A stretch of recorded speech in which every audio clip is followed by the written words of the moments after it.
So, you can oil 122. What an incredible experience to meet such an incredibly brilliant man as Michio Kaku. He's a professor at New York University, but one of the fathers of the theoretical physics concept called string theory. Mind-blowing stuff. He acknowledges the reality of the phenomenon in a way that very few scientists are prepared to do publicly. Professor Kaku, the debunkers, the skeptics, they say there is no evidence of anomalous phenomena, that really the gimbal, the go fast, the tic-tac videos, they don't prove anything. What do you say to that? I'm a physicist. We live and die with the data. We go where the data goes, even if we have to be dragged kicking and screaming into areas that we feel uncomfortable with. We go where the data goes. And the gold standard for the data is multiple sightings by multiple modes. Now think about that. Throughout history, people would say, look, Martha, look, I see something up there. Well, maybe you did, or maybe you didn't. That is not reproducible, and it's only you, and perhaps you were drunk that day, or perhaps you really did encounter something. It's not conclusive. What we need is multiple sightings by multiple modes, meaning more than one person has seen something up there, independently verified it, with multiple modes. That is radar, infrared sensors, optical sensors, multiple ways in which we can then triangulate and then give you the data of what was up there. And that's why those US Navy sightings from, firstly, 2004, and more recently, right through to the present day, are so important, because they're getting multiple data on different platforms. The recent pressure by Congress on the military has forced the military to own up to the fact that it's sitting on hours of videotapes of something that is up there in the sky, and that many of the military men who've seen these things were told not to make waves. Don't make waves if you want to make sure that your career is on the right track. And so now the floodgates are being opened. In other words, the burden of proof is now shifting. It used to be that the burden of proof was on the individual to prove that there was something up there and that he wasn't drunk. Now the burden of proof is on the military to prove that these objects aren't extraterrestrial. Why do you say that, though? Why do you say that the burden of proof is reversed? I mean, your detractors have suggested you're going a bit far there. Why do you say that?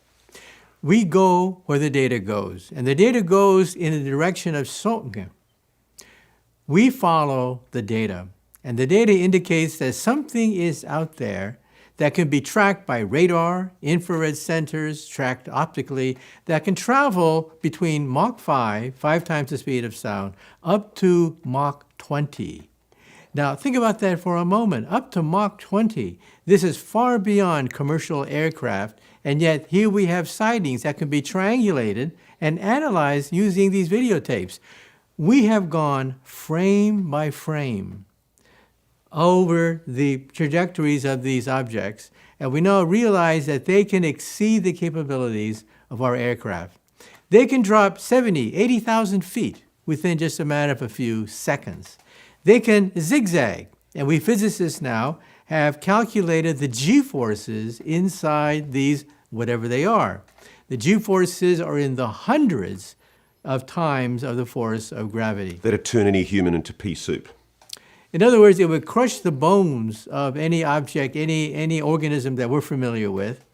And so these objects are probably drones of some sort because they can exceed the capabilities of our aircraft and put pressures on the pilots that would crush their bones. Now, the two intelligence experts from the US Defense Department who gave evidence on the 17th of May to Congress, Ron Moultrie, Scott Bray, two of the top officials in the Pentagon's intelligence section, they suggested very strongly that these were drones, these anomalous objects.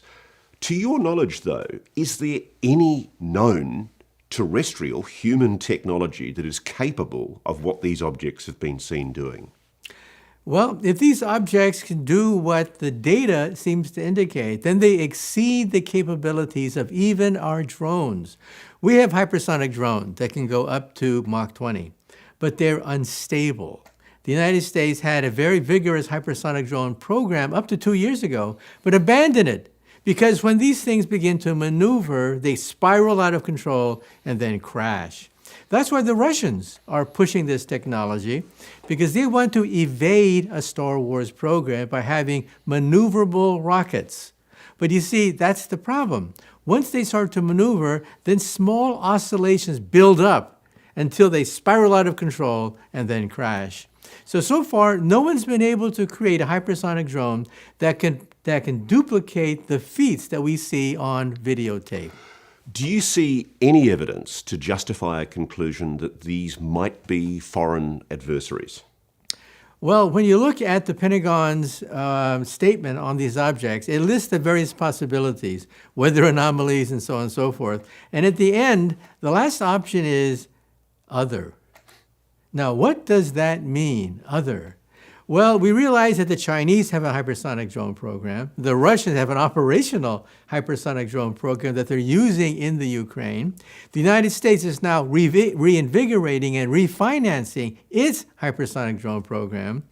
But these are all experimental, and the track record of these hypersonic drones is not very good. And you realize that these sightings go back decades before anyone even conceived of hypersonic drones. So what are they? So we're left with the last option, and that is other. And other includes, well, maybe a renegade country. Just like if you watch James Bond movies, there's always some Smersh or Spectre out there that has a secret program with access to advanced technology, maybe a James Bond type secret organization. And for the first time, the military is not immediately excluding the possibility of there being extraterrestrial. This is new. In other words, one military official was quoted as saying, quote, "They are not ours." And if they're not ours, then whose are they? If they're not the Chinese, if they're not the Russians, if they're not us, then what's left? Could it be E.T.? So we're left with the possibility now, and the military is now owning up to this, that they could be extraterrestrial. And this is new. Before, the military would try to debunk these things, saying that maybe they're stealth bombers, maybe they're Chinese or the Russian technology. But the military is now admitting that, yeah, they're not ours. Do you think the United States knows a lot more than it's letting on? The question is the United States hiding something? Well, of course. I mean, we pay spies to keep secrets, not to divulge secrets. We pay generals to win wars, not to lose wars. Of course, there's going to be a stockpile of stuff. If I was in the military and I was in charge of this material, I too would be stockpiling a lot of this material. But the key thing is much of this data is now slowly being revealed. And the data, you go where the data goes. And the data points to a technology that seems to exceed our capabilities even today. You are one of America's most highly respected theoretical physicists. I reckon you've got networks. Are you hearing anything in the traps? Is there a program going on? Are there physicists who are working for some secret government program that you know of? Well, there are physicists who do work for secret programs. One of them is Jason, for example. Some of the top physicists that I knew personally have actually worked for Jason. But to my knowledge, working on flying saucers and stuff like that is not part of their mandate. However, working on extraterrestrial modes of transportation is. And so these organizations have in fact looked at what it takes to create an object that can exceed the speed of light. Are they anywhere near it, do you think? No. I've seen a lot of the proposals by people from Jason and by other groups like DARPA that have looked at this. In fact, NASA had a 100-year Starship program, a program whose official title was the 100-year Starship. And they said that within 100 years, nope, we're still not going to be able to approach going faster than the speed of light. But is it possible to exceed the speed of light? And the answer is yes. Now, Sorry, just for a moment, sir. I mean, I thought Albert Einstein's theory of relativity made it absolutely impossible to exceed the speed of light. people forget that Einstein had two theories, not one theory of relativity. The first theory says, yes, Einstein is the cop on the block. You cannot go faster than the speed of light. That's the special theory of relativity. But later, he created a more powerful general theory of relativity that showed that space itself is like a fabric that can be stretched and perhaps even ripped. And if you could rip the fabric of space and time, then we're now talking about hyperdrive technologies. So there's a chap called Miguel Alcubierre who came up with this hypothetical concept of the Alcubierre drive. Can you explain to us what the implications are of his theoretical possibility? There are actually two ways you can break the light barrier consistent with Einstein's theory of general relativity. The first was actually proposed by Einstein himself in 1935. In 1935, he looked at a black hole, which looks like a funnel. A funnel, things fall into the black hole, and then he put two of them back to back, so that if you fell into this funnel, you would come out the other end. And that's called a wormhole, which Einstein worked out with his student, Nathan Rosen, back in 1935.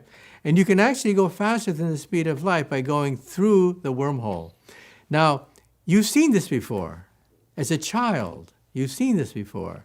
The first reference to a wormhole in the English language was done by Charles Dodson, otherwise known as Lewis Carroll, in the book Through the Looking Glass. The looking glass is the wormhole. Alice sticks her hand through the wormhole, and her hand goes to the other side of forever, which is Wonderland. So that is the first way that you might exceed the speed of light using Einstein's general theory of relativity as proposed by Einstein himself in 1935. And what's the second proposed way? The second proposal to exceed the speed of light is to stretch space. Let's say you're walking on a carpet and you crumple up the space in front of you and expand the space behind you. And then all you do is hop over the carpet. So in other words, you don't go to the stars. The stars come to you. You are literally yanking the stars in your direction, and then you're simply hopping over the distance. Now, I want to take you through, there's some complicated ideas here, but I've had the privilege of interviewing the former head of the Pentagon's UAP program, a guy called Lou Elizondo. And he uses this term, the 5 observables. I think he talks about instantaneous velocity, massively high velocities, positive lift, stealth, and transmedium travel. So there are 5 things that these objects have been recorded doing, shown by the data. Is what these 5 observables are showing consistent with Alcubierre's theory? If somebody's flying a craft that's operating using that stretching of space-time and warping of space-time, if you like, is that what would explain what we're seeing with these objects in the sky? Well, I'll be honest, there's a catch. There's always a catch. There's always a someplace, catch. Or else we would have had hyperdrive technology yesterday, right? What's the catch? The catch is energy. You need fabulous amounts of positive and negative energy in order to propel yourself so that you can exceed the speed of light. For example, the wormhole solution. We find wormhole solutions when we analyze black holes. But a black hole requires the energy of maybe 10 to 50 stars. So we're talking about stellar amounts of energy. And the same thing for the Alcubierre drive. In order to create a warp bubble in which you can then hop over compressed space, requires fabulous amounts of positive and negative energy. The latest calculation that I've seen says that you have to have energy comparable to the mass of Jupiter. Not a star, but just Jupiter in order to drive these things.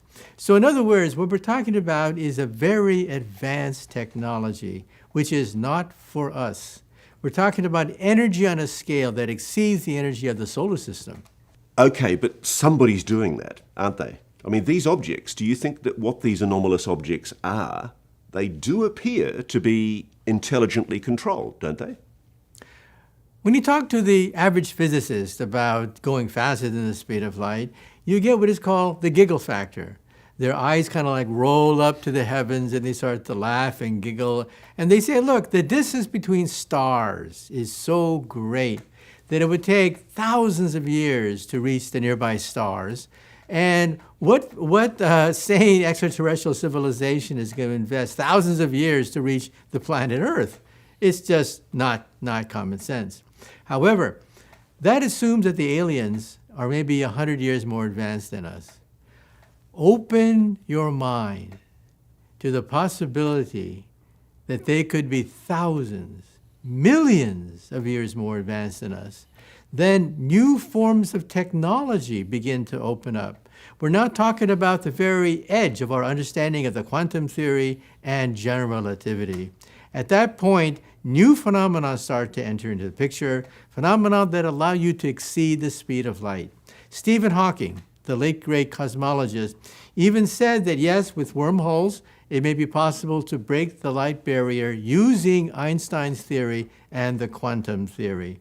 And so open your minds to the possibility that they could be millions of years ahead of us. So that's the theoretical possibilities that you say are plausible, possible. Something's doing that, though, isn't it? In our atmosphere, under our ocean, in orbit. When we talk about going faster than the speed of light, you have to leave the technology of the planet Earth. We physicists rank civilizations by energy. A type 1 civilization is planetary. They control the weather. They control earthquakes, volcanoes, anything planetary they control, sort of like living in the world of Buck Rogers or Flash Gordon. Then there's type 2, which is stellar. These civilizations control the power of a star, the output of a star. Like, for example, a Dyson sphere, which envelops an entire star and uses that energy to propel its machines. And then we have type 3. Type 3 is the energy of a galaxy. They roam the galactic space lanes. Now, Star Trek, for example, would be a typical type 2 civilization. You can colonize a few star systems, but not much more than the so-called alpha sector of the Milky Way galaxy. That's Star Trek. Star Wars would be type 3, where you roam across the galactic space lanes. Now, these civilizations that we're hypothesizing about, can they have hyperdrive? And the answer is possibly yes. By the time you're type 3, you can access the Planck energy. The Planck energy is the energy you find at the heart of a black hole, the Big Bang. It's the point at which space becomes unstable. Wormholes start to emerge. Is this also what they call zero-point energy? This is beyond zero-point energy. This is the ultimate energy of the universe itself, the Planck energy. That's the energy that I work with. When I publish papers, I publish at the Planck energy, the energy at which space and time become unstable. For example, let's say I have some water and I heat it up. What happens? It starts to boil. Bubbles form that expand, and you get what's called a phase transition. Now let's talk about empty space. Empty space that's heated up to the Planck energy. What happens? Bubbles form. Little bubbles, these bubbles are wormholes, gateways to perhaps other parts of space and time. And so these bubbles is probably how our universe got started. Our universe was probably one of these bubbles floating in the vacuum, and one of these bubbles expanded to create our universe. So if you are type 3, you can begin to play with baby universes. You can begin to play with the Planck energy, the energy at which space becomes unstable, that space becomes full of bubbles, and these bubbles are gateways. Statistically, knowing the incredible, awesome size of our universe, there's every likelihood, absolute certainty really, isn't there, that there are civilizations, non-human civilizations, out there far more advanced than ours. When you look at pictures from the Webb Space Telescope and the Hubble Space Telescope, realize that many of these pictures are just one little pinpoint in the night sky, magnified to give you these gorgeous pictures you see on the TV, right?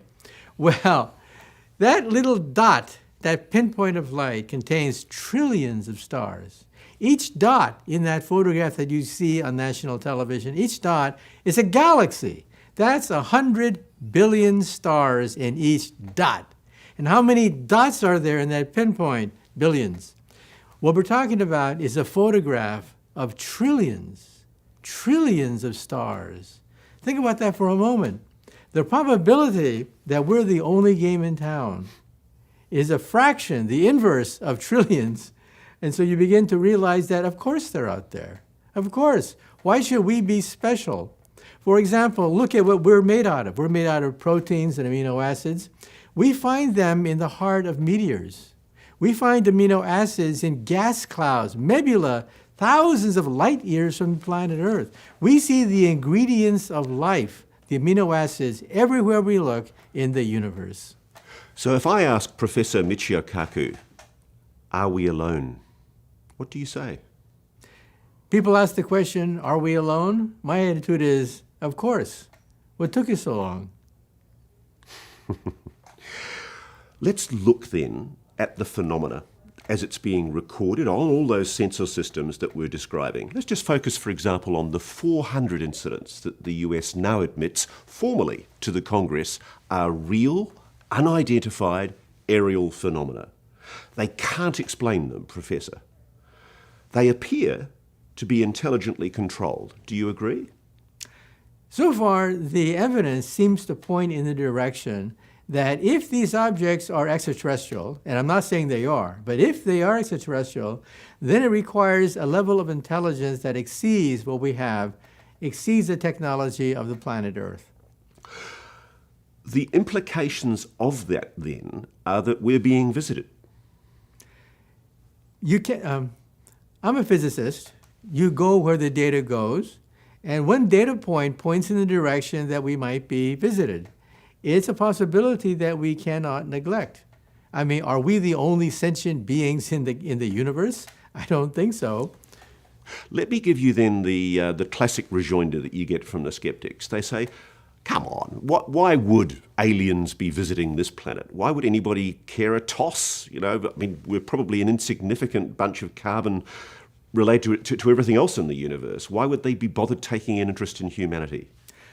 Let's say you're walking down a country road and you encounter a forest and you encounter a squirrel. Do you go down to the squirrel and talk to it? Well, initially you may be curious about the squirrel and you want to say a few things, but after a while you get bored because the squirrel doesn't talk back to you. But do you encounter these squirrels? Yeah, but for the most part you leave them alone. We are perhaps the squirrels in the forest, and any intelligent civilization that can span across stars would simply say, well, yeah, they're curious, they're interesting, let's study them, but for the most part, we'll leave them alone. But if that is the case, if really they're not that fussed about us, they do appear to be taking a close interest in things like nuclear weapons facilities.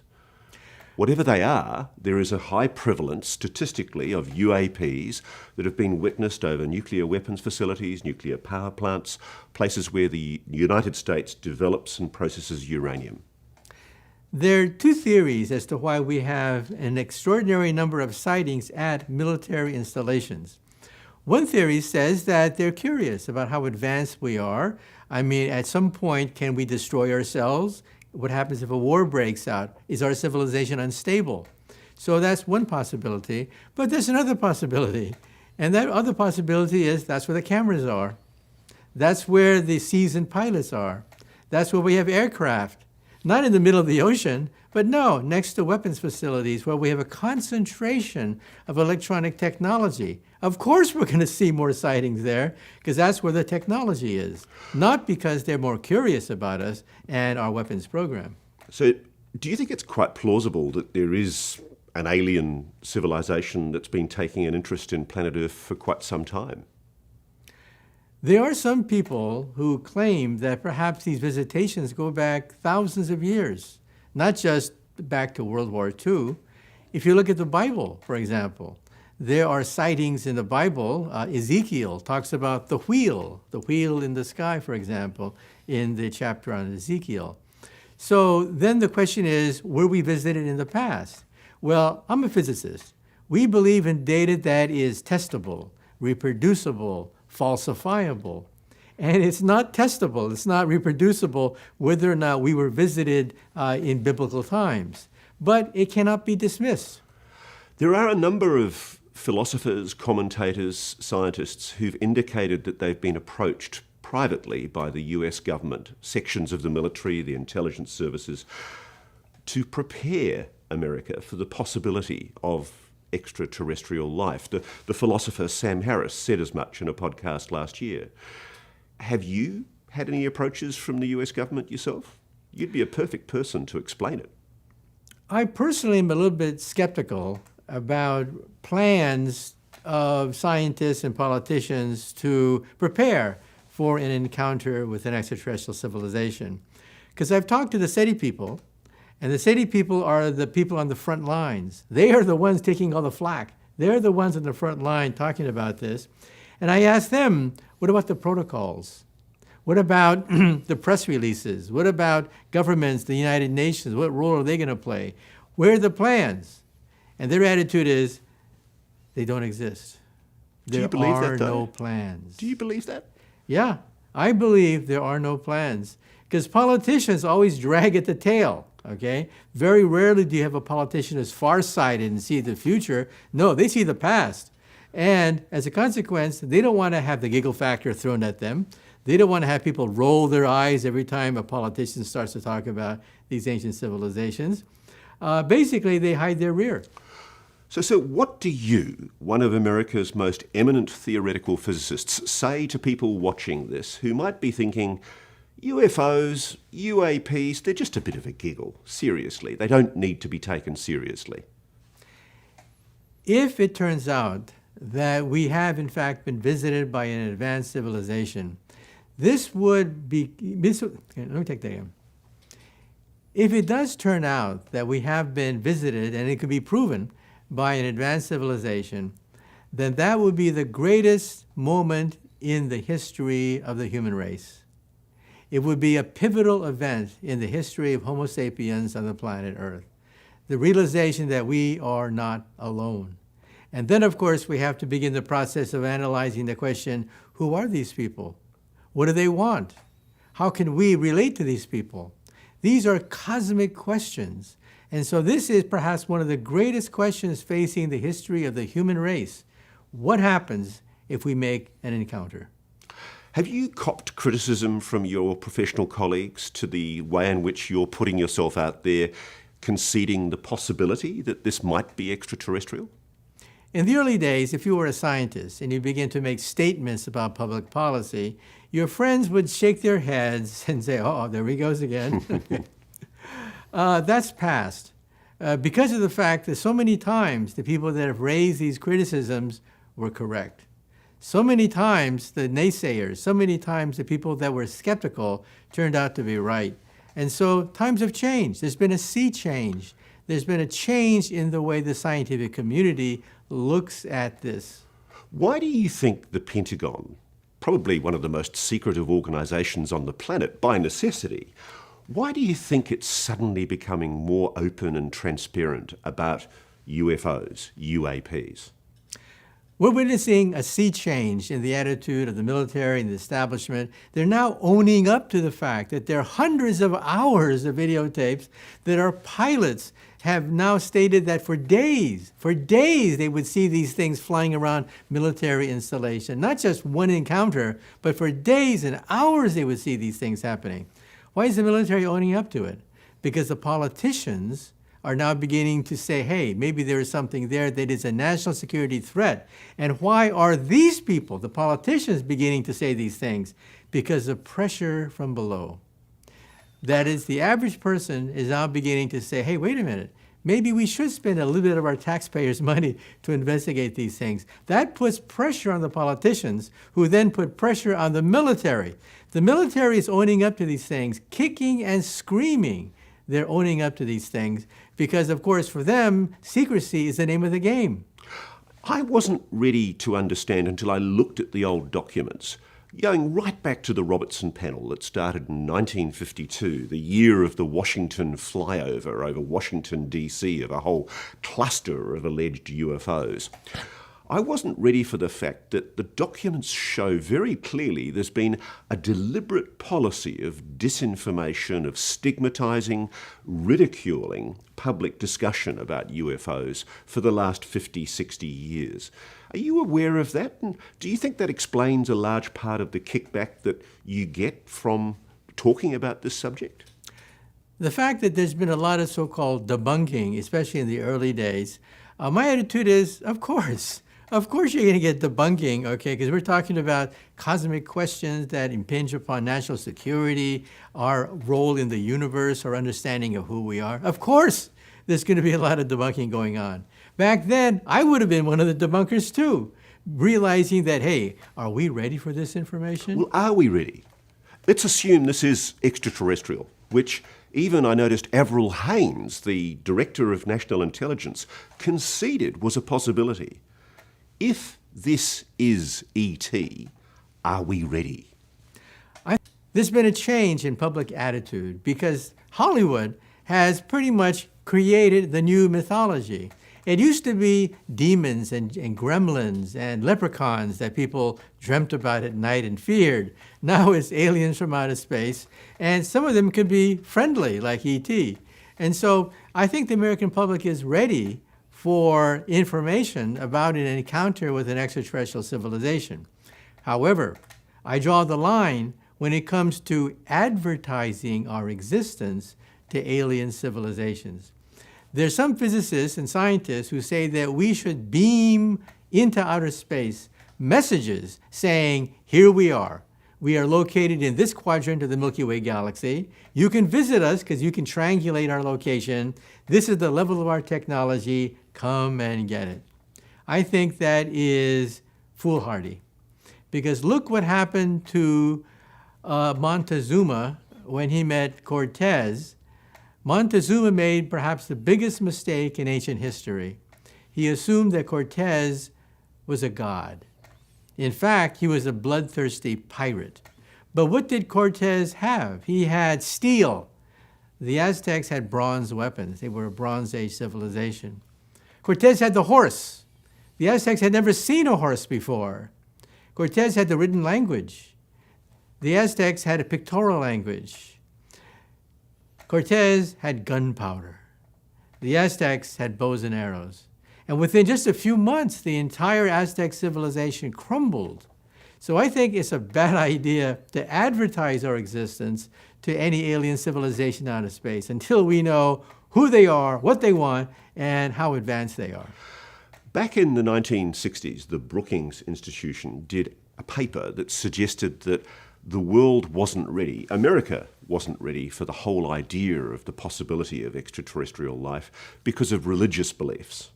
Do you think that the notion of extraterrestrial life is incompatible with conventional religious ideas? In the year 1600, there was a former monk, Giordano Bruno, who was burned alive in the streets of Rome because he said there were aliens in outer space. And if you go to Rome today, you can go to the Plain of Flowers, the very spot where he was burned alive, and there's a statue of him pointing to the heavens, and it indicates that, hey, maybe civilization has grown up a bit. That in 1600, we burned them. We don't burn astronomers anymore.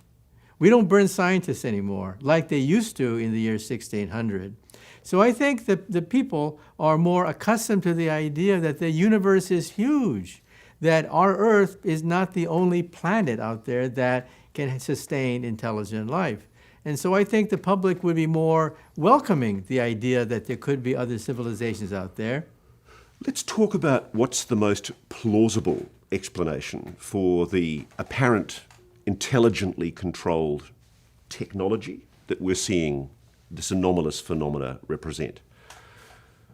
If it's not foreign adversaries, if it's unlikely to be some kind of James Bondian Dr. No character that's concealed their incredible developments away from the rest of humanity, isn't the most plausible explanation that this is some other intelligent life.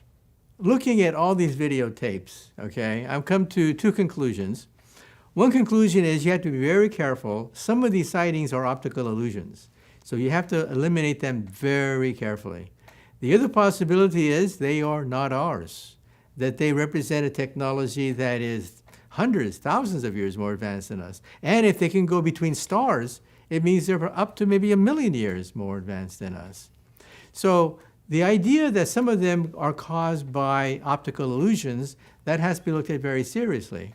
Because an object that moves very slowly across your field of vision, if you don't know how far it is, you could think that it's very far away and zipping along like this, when it's actually a piece of dust or an insect that just slowly flying across your field of vision. And that's why I find I get sent hundreds, thousands of videos from people who've held up their mobile phones and filmed something flying across the sky. 9 times out of 10, it's a waste of time because there's no reference point to make a judgment as to how far away that object was.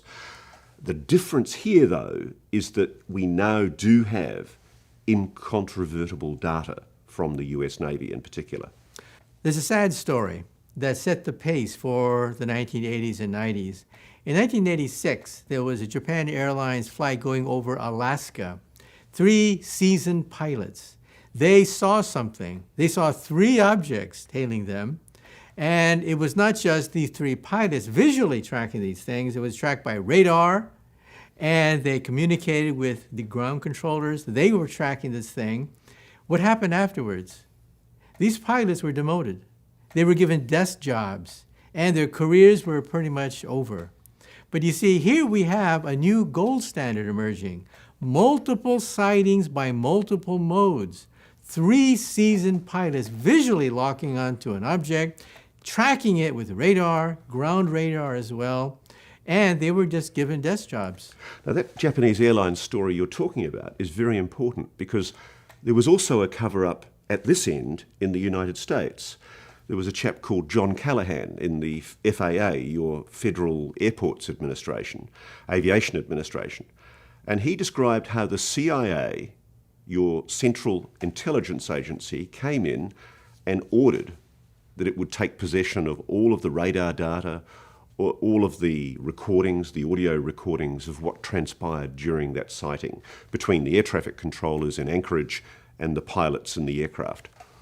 Why would the US want to cover up this kind of interesting data? Why not just be open? The question is, why did the military cover up all these things? And the answer is very clear. It was the Cold War. Because of the Cold War, the military did a lot of things that in hindsight seem kind of silly. For example, take a look at Roswell. Let's not get into the details of what happened at Roswell back in 1947, but why was there this massive cover-up of the Roswell incident when it was maybe a weather balloon or who knows what it was? It was because the United States military was conducting secret, unauthorized experiments, releasing radioactive materials into people's backyard. Now today that would be considered outrageous. We would be suing people left and right if looking at cancer rates going up. But back then, we did not know exactly how radiation spread in an environment because Hiroshima was only just 2 years before. Therefore, the military authorized weather balloons to then release radioactive materials into people's backyard, okay? That's why the military had to hush up this whole Roswell thing, regardless of whether or not there were real aliens there, because of the Cold War. That's why there was so much secrecy. But the Cold War ended, supposedly, 30 years ago, and yet we're still covering up. Why? Well, I don't know. You have to ask the military about that one. I mean, the fact that the military had covered up these things for decades is clear because of the Cold War. We didn't know what the Russians had. We were doing experiments on our side that were considered unethical because we thought the Russians would do it. There's something called MK Ultra. MK Ultra was this incredibly large program to develop hypnotic materials, drugs, hypnosis, psychics, in order to win the war against Russia. Crazy experiments that we would laugh at today, but they were authorized and funded generously at America's top universities for decades. And so the military definitely was in the business of covering up and authorizing incredibly stupid experiments. I asked you earlier about religion and the impact that you thought the revelations of potential alien life might have on establishment religion. You've written a book yourself recently about God. You've engaged with the possibility that the theoretical physics that you're exploring isn't incompatible with the idea of God. Now, one of the people you've named, Stephen Hawking, he suggested that God didn't fit in to the Big Bang theory. There was no room for God. Why do you disagree? The late Stephen Hawking had very sharp opinions about God and the creation of the universe. According to Einstein's general theory of relativity, the Big Bang was almost instantaneous, and therefore, Stephen Hawking said, aha, there was no time. There was no time for God to create the universe. It just happened just like that, and therefore God could not possibly exist. But you see, that's an old theory. We don't necessarily believe that anymore, because we now believe that the Big Bang was a quantum event. And in a quantum event, if it happens once, it can happen again and again and again, creating a multiverse of universes. So instead of one universe expanding, which is the Big Bang theory, we have a bubble bath of universes, bubbles being formed out of the vacuum because we're now exceeding the Planck energy. And these bubbles create entire universes. And so we begin to realize that there was plenty of time for a God to create a universe, because there was not just one universe. Now, I'll probably get my head put on a stake by some of the religions for suggesting this possibility. But is it possible God's an alien? I mean, is it possible that what we are is some kind of genetic experiment by a much more advanced civilization? Because at the heart of it, isn't what, say, the Bible or the Quran describe something that involves a highly advanced intelligence coming down to planet Earth, imbuing us with knowledge and skills, passing on understanding? Isn't that God? Isn't that alien? Well, if an advanced civilization were to come to the planet Earth in the year 1500, for example, we would consider them to be gods. Now, does that mean that they are God that created the entire universe? No. It just means that our level of technology in the year 1500 would suppose that they are in fact God. But whether or not there is a God is independent of whether or not an advanced civilization were to meet us in the year 1500. These are two independent questions. One question is simply, are they advanced enough to appear like God? The other question is, are they God that create the universe? These are two distinct questions. Now, sir, you, like I am sure, have seen the news media reports where key officials, both former and serving, have suggested that the United States government is in possession of, quote, exotic material. The possibility is being openly discussed that the United States has recovered alien technology, which was laughable a few years ago. But you'd agree it's being openly discussed by people like Lou Elizondo, Christopher Mellon, Eric Davis, other people who've basically claimed to have inside knowledge. What's your response to that? Do you think that's a possibility, that somewhere in a dark cave somewhere there are US scientists working on recovered technology? Well, look at it this way. I get a lot of emails from people that have claimed that you're barking up the wrong tree. The aliens are not there. The aliens are here. They visited us. They're here. And I say, what proof do you have that the aliens are here?